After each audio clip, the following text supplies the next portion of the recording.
তো তোমাদেরকে তো বলেইছিলাম আমরা একটা অ্যাডভেঞ্চারে যেতে চলেছি।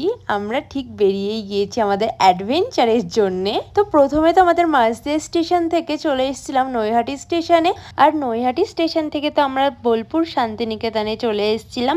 আর আমরা যেহেতু বোলপুর শান্তিনিকেতন সেভাবে ঘুরে দেখিনি, তাই ভাবলাম বোলপুর শান্তিনিকেতনটা একটু ঘুরে দেখে তারপরে আমাদের অ্যাডভেঞ্চারের জন্য যাওয়া যাবে। তো প্রথমে তো আমরা বোলপুর শান্তিনিকেতনের কঙ্কালী মায়ের মন্দিরে চলে গেছিলাম, তারপরে এই শালবাগানে চলে গেছিলাম, যেটা কিন্তু অনেকটাই বড় ছিল, আমার তো খুবই ভালো লেগেছিল। তারপরে চলে গেছিলাম সোনাঝুরি হাটে, তারপরে ওইখান থেকে বেরিয়ে একটা অফবিট প্লেসে এসেছিলাম। আর সত্যি বলতে এই জায়গাটা না দারুণ ছিল, এখানে দেখার মতো অনেক কিছু ছিল।